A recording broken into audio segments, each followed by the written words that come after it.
So this is episode 3 of my coastal path cooking, and I'm here just above Travone in this beautiful vista. This is where I grew up and I just love this place. It's got a lot of memories, and because of that I'm bringing back a classic. This is one of our best dishes from the seafood restaurant. It's tuna with guacamole. So the first thing we need to do is cook our tuna. We want it nice and crusted on the outside but raw in the middle. So get some oil into a hot pan and season this liberally with salt and pepper.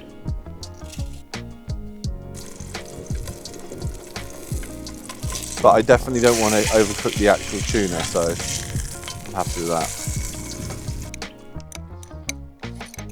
that. Lime juice, shallot. Just going to chop this coriander. I'm going to wrap it all up, roll it up into a bowl, so just chop it through at once.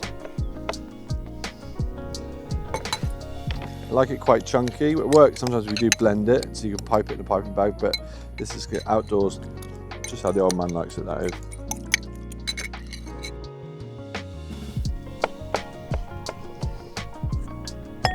is. Lime juice for acidity, honey for sweetness, soy sauce for umami, ginger, a bit of sesame oil.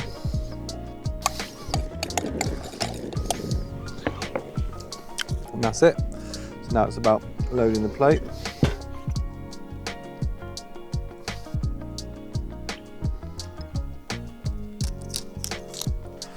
There you have it, a classic dish from a classic place where I grew up, Travone.